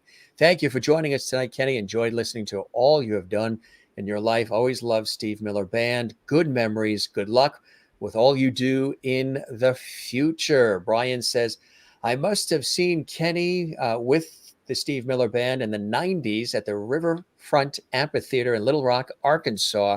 Oh, it was a great show. Yeah, Little Rock Connie showed up that night. Jane in Sweden, where it's really late, says, this is a great, fun guy, Jim. Love him. Jane is up late in Sweden. Maureen in Arizona says, I could live on your deck. Well, actually, a lot of people do sometimes. We have people sleep out here all the time. Yeah, that's cool. Kathleen Walker, enjoying the conversation. Thanks for sharing your life with us as well. And cool stuff. Really nice. Maureen says, what a groovy time this has been. Thanks for joining us. I like groovy. That's my era. Groovy is my era. Toby says, yes, you doctored up pizza. Looked great. Yeah. You've probably seen a bunch of them. This was awesome. Speaking of great, this was really, really cool, my friend. And let's definitely stay in touch. And we'll keep the porch light on for you. You're welcome back to join us here on the Jim Masters Show anytime. And, spread the word about our series. We would love that. And thanks for, all the great music and everything that you've done. Music can be very powerful. It's the universal language. And it's quite healing, too. Especially, a lot of people have turned to music to get through the crazy times and the dark times as much as the, fabulous times, triumphant times, but especially during the pandemic. I'm sure a lot of those Steve Miller albums and everything else have been pulled out over the last 2 years to sort of make you feel good, and you've been involved in that process for a long time. And it's cool stuff, my friend. Well, thank you. And, I'm learning a lot by watching your show because I'm doing the same thing you're doing. I'm just doing it with celebrity lead guitar players and stuff. We talk about lore and lessons and, techniques and whatnot. But I'm looking at the way you're doing this. And I'm also thinking about going live. The only reason why I haven't been going exclusively live is because I have, trouble hearing myself speak sometimes and stutter. A couple of times you heard me kind of like stutter and try to get my lips working clearly, and I get hangups about that. I'm not a millennial. I don't sit there and just say, hey, check out my bedhead and my terrible audio, my bad music. I mean, they don't care. They're fearless. They just come on live and they just do their thing. I came from a studio perfection background, Me too, with television. It's really tough for me to go live because I'm thinking like, they're going to see all the mistakes, and I mean, look at the bags under my eyes right now. Geez, I should have put like cucumbers under my eyes before I came on. That's the limit that's the last image you want to leave them with. And so I think my next door neighbors here might be watching to the Kowalskis. Hi, Bill. Hello, Kowalskis. Thank you very much. Austin Field says another wonderful show. Thank you, sir. I appreciate that. And I know what you mean as far as striving for excellence coming from television and radio broadcast. It's the same thing. And with the internet, it's the wild, wild west with the internet. Right. But when you're live, you have the interaction with the audience. And I think that really is a great hook because then they get involved. And that's the thing. I've done it with television. And I need to bring in the audience. I need to get them involved. All the radio and television I've done for many years a lot of it has been live, and I just love it. It's just, I wouldn't do it probably any other way. It's just the interaction for me is paramount because it's part of, what Right. I do, and it feeds me and the energy. And then we have a wonderful community. So it's Yeah. cool Well, you do stuff. really And well. You do really well, with your commentary response, I because that appreciate really that. helps. Because that's what makes people tune in is their involvement. They want to be involved. They don't just want to sit there And watch it. They can just, do that just, on just, they don't Netflix. want to be talked at. Right. Right. Exactly. Jim, Exactly. thank you for another excellent live stream. Great wishing you to talking with you Heavenly again. Lee, Yeah. Heavenly. Heavenly. I love that. Yeah. Um, Cool sandal. I hope the show met whatever expectations you Yes, it had, did. And sir. thank you to Toby Simmons for hooking me up with you. Yes. Thanks, Toby. And we will stay connected, my friend. And best of luck with everything you're doing. Spread the word about our show. We would love that. And keep at it. You're doing good, kid. Thanks. I think I'm You're gonna a go drop some star. pizza right now. Yeah, I'm starving. It's time for pizza. Call in a I pizza know. right Time now. for dinner. All right, Kenny, you're the best. Thanks for being with us. Okay, my friend? Thank you, and God bless everybody. Keep rocking, and we'll see you next summer. We have 20 dates booked with Steve Miller from June through like August. We're going to be going to Seattle, and I'm thinking about all the places we got, but we're going to be going all over the country. Won't be as many cities as we normally do, but Steve Miller Band will be back next summer, so stay tuned. Super. So stay tuned. You got it. Those words said right here exclusively on the Jim Masters Show live. That's a world premiere exclusive. Thanks, my friend. You have a good night, okay? Thank you. We'll see Diane in a few weeks as well. Take care. Kenny Lee Lewis live from Montana on the Jim Masters Show live. Pretty cool, huh? Got a chance to learn a lot about him, but also a little bit more about the Steve Miller Band, which I know you guys are very excited about hearing more about. Legendary band that he's been a part of for years. Really cool stuff. And yes, we have a good time here on our show. We work really hard putting these shows together live just about 7 days a week. Again, it was really cool. Special guest Kenny Lee Lewis, guitarist, bassist extraordinaire, and of course, many years with the gang, Steve Miller Band, legendary. And of course, a lot of his own material as well. He talked about some of the things he's done as a producer, a writer, also an author too. You might not have known that. Really cool stuff. Guess what? We have another incredible musical star tomorrow. Yes, Marvin Etzioni, Grammy-winning producer, mandolinist. They call him the Mandolin Man, bassist, singer-songwriter extraordinaire. He has worked with some of the greatest in the industry, and he is with us tomorrow. Yes, here on the Jim Masters Show live on Friday. Composer, lyricist, songwriter, performer extraordinaire Michael Mott is going to be with us here on the show.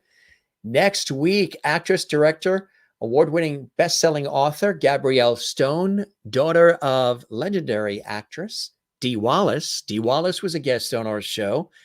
Of course, Dee Wallace played the mom in E.T. She was in The Howling, Cujo, so much more. Dee Wallace, extraordinaire. If you didn't see that episode, you can see it here on our YouTube channel, Jim Masters TV.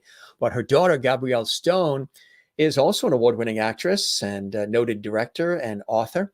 And she's written several books, and she's got a new one out. She's going to join us on Tuesday of next week. Yes. And we also have on Monday, of course, you remember TV icon Charlotte Rae, right? She played Mrs. Garrett on The Facts of Life. She was on Different Strokes with Conrad Bain and Todd Bridges and Gary Coleman and the whole gang. There is her son, Larry Strauss, brilliant author. There is Charlotte Rae, who also played Molly, the mail lady on Sesame Street, and so much more. Legend. Well, of course, Charlotte is no longer with us, but TV icon Charlotte Rae's son and author, Larry Strauss, has this new book out, Light Man. It's going to be amazing. And everybody's raving about it. He's here on Monday. We talk about his iconic mother, wonderful actress Charlotte Rae, and so much more coming up on Monday. We look forward to that. So, and then, of course, I mentioned on Tuesday, Gabrielle Stone. Tuesday night, the Beeve is with us. Next Tuesday, yes, Jerry Mathers from Leave It to Beaver is right here on the Jim Masters Show Live. And that is a legendary sitcom TV series from the 50s and 60s.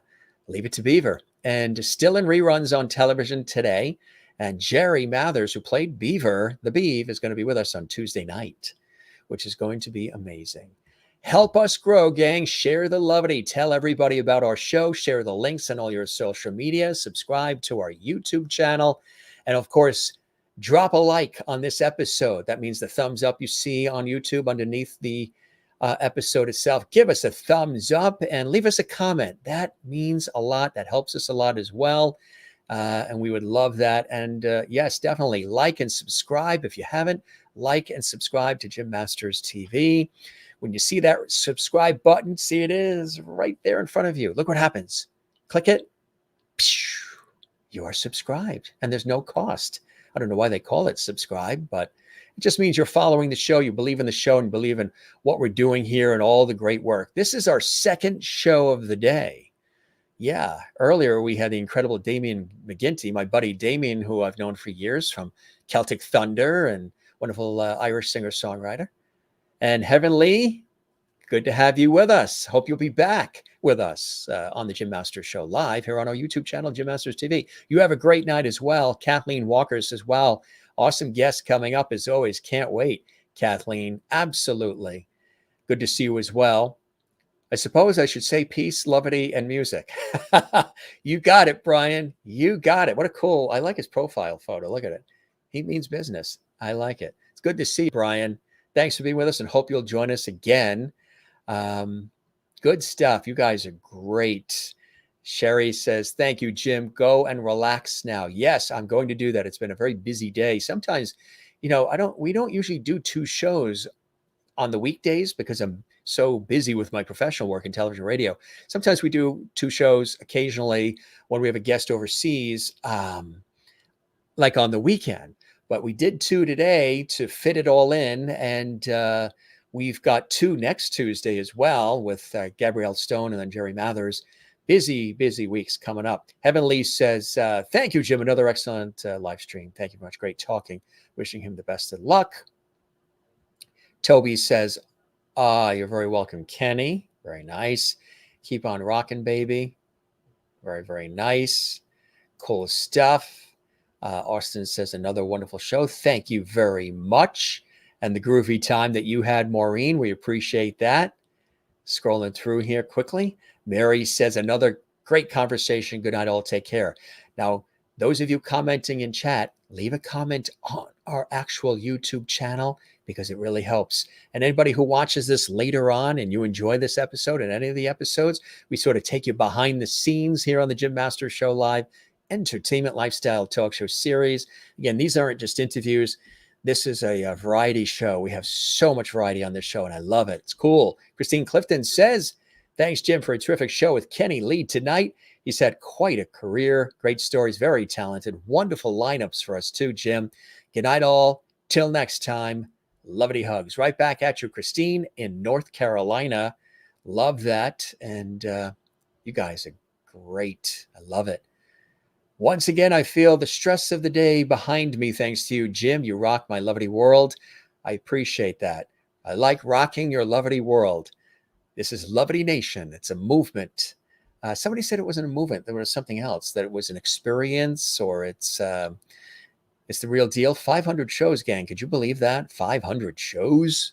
More than 500 now. I lost count. Thanks, Maureen, for the great comment and for everybody here. And I mentioned to you that we got this package that came in Amazon Prime. We noticed an Amazon Prime delivery truck coming down the road.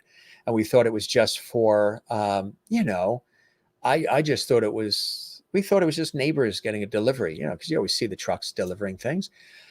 And we just happened to open the door. Nobody knocked or rang the bell. We just happened to open the door, looked down, and there was this box. We opened it up. It was filled with these incredible chocolate chip mini coffee cakes sent to us with love from Stefan Ryback, who was one of our guests not that long ago. Remember, it was a very moving and poignant moment. He wrote this incredible book. He's opened up about his life. I've known him for a long time. He's a fellow broadcaster like myself, and he's doing it for a long time. He sent this fabulous package filled with all these delicious mini chocolate chip coffee cakes, and coming from a place called My Grandma's of New England, unbelievably delicious. I had one with coffee earlier. We thanked him, but really incredible stuff. You know, whether it's you guys sending me things or our guests sending things my way, I'm just so blessed and taken back by it all. Means a lot. You know, there's a lot of other things you could be doing, a lot of other things you could be watching. There's a billion things on YouTube. But what we have here at the Jim Master Show Live is very, very special. Number one, because it isn't the same thing every night. Number two, we work hard behind the scenes. I love doing this. Number three, it's positive, it's inspiring, it's fun, educational, informational at the same time, all the variety. And number three, because all of you are here, you watch, you support, you comment, you share the links, you subscribe, you tell everybody, you look forward to the show. If we're not here, you guys always tell me how you go into lovely withdrawal. So that's really very beautiful. So it's quite again, there's a lot of stuff out there, a lot of people doing all kinds of things, but the Jim Masters Show Live Entertainment Lifestyle Talk Show Series is something very, very special. It's different. It's unique. It's a cool place. It really, really is. Keep telling everybody about it. Let's grow it together. You guys have been doing yeoman's work with that. Night lovities, you go to bed now. Yes, you can go to bed now.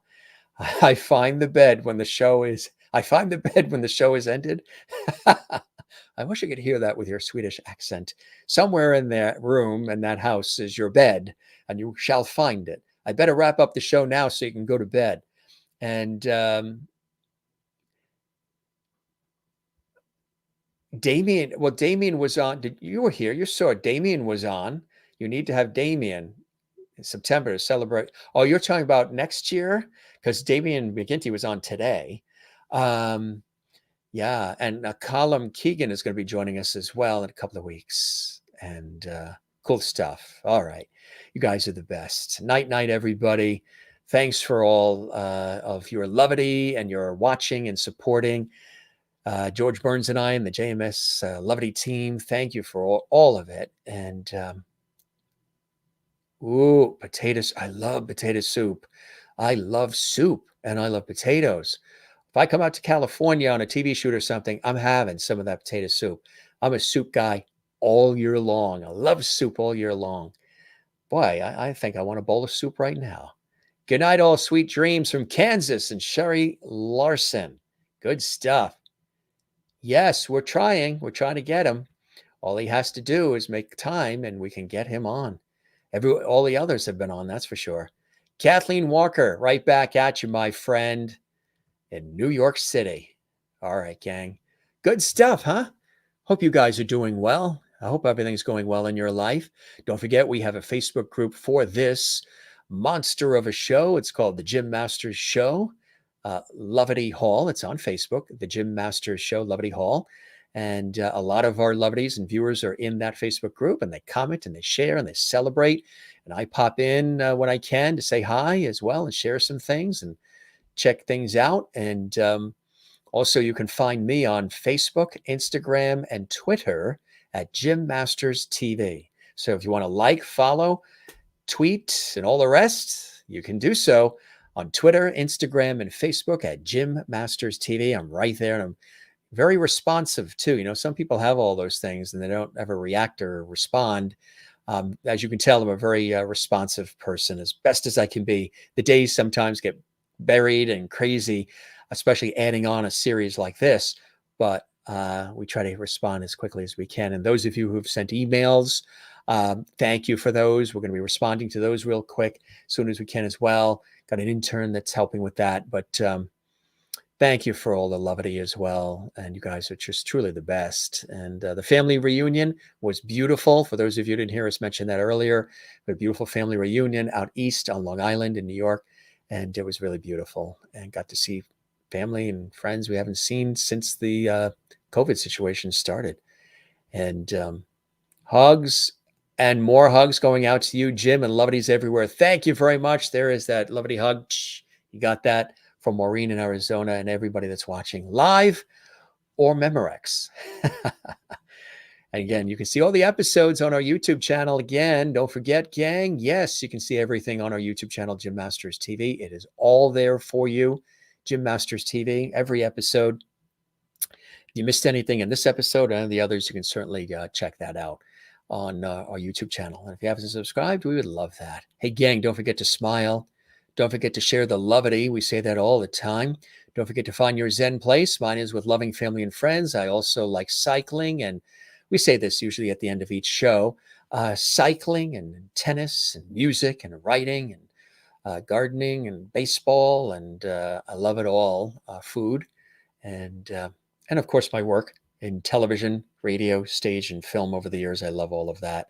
I've had an opportunity to go to a lot of great places, work with a lot of terrific people on a lot of different shows over the years, television, radio, stage, film, on air, behind the scenes, all of it, and love it.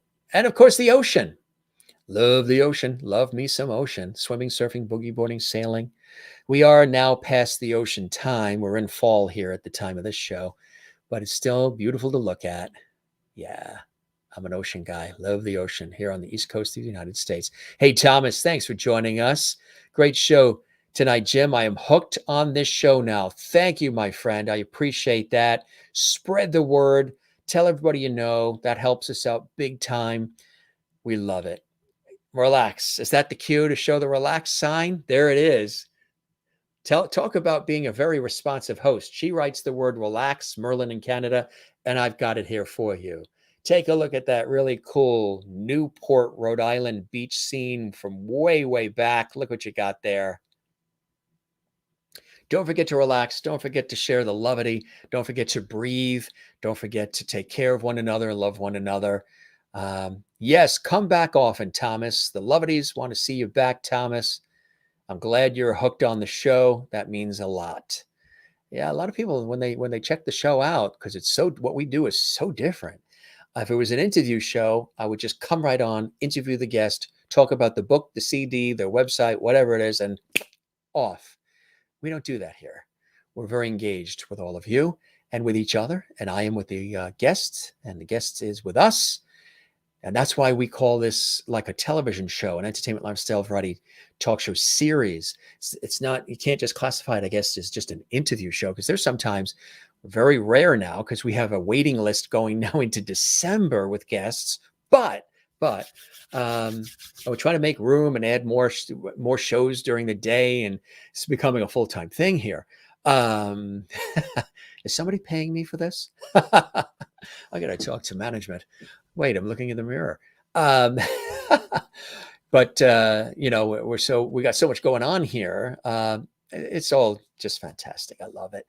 Lots of hugs and levity to all, and feel better, Jane. If Jane's not feeling well, we hope you're feeling better.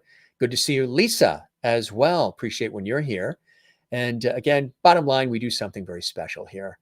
And it isn't just a regular talk show or interview show. We go beyond a little bit. We go the extra mile. And again, you can see over 500 episodes of this place we call JMS Live, the Jim Master Show, live on our YouTube channel. Take care, all. I won't say goodnight because some of you are watching in the morning, in the afternoon, and all kinds of crazy times. But I will say, Moi Loop, which means in African, walk well. Avida Zane, ciao, see you later, and all the rest, slancha and everything else. Take care, gang. We're going to wrap, call it a day, call it a night. Cool stuff, huh? Why don't we just do one breath? We used to do that in the earlier days of this show. We would say, just breathe. I would bring all the characters out. They're all that you see Silver there and the genie bottle, and Casper and the clown and all there, and Lin the panda's on the other side, and George is right here, and all the rest. Gilligan is right behind me from Gilligan's Island. How about one collective deep breath, right? We've been through some epic times the last 2 years. And some on this show, epic times in just daily living, but on this show, some epic moments with all of you. So one big collective sigh and breath. You know, when you do that, it feels really good. I see you. It feels really good. Don't you feel good when you do that? When you take a deep breath and you don't hyperventilate? You feel really good. I got to do more of these pop-up shows, and I want to do more inspirational shows and more lifestyle shows as well, because we do lifestyle segments as well. I like that. Hasta la vista, baby. Yes, you're going to rap. All right, gang. That's the cue. Love you all. Thanks for being with us. This was Double Lovity on a Wednesday, huh? Hump day, Lovity. You're very welcome, Allison. Thanks for joining us as well. And we'll see you guys, all right?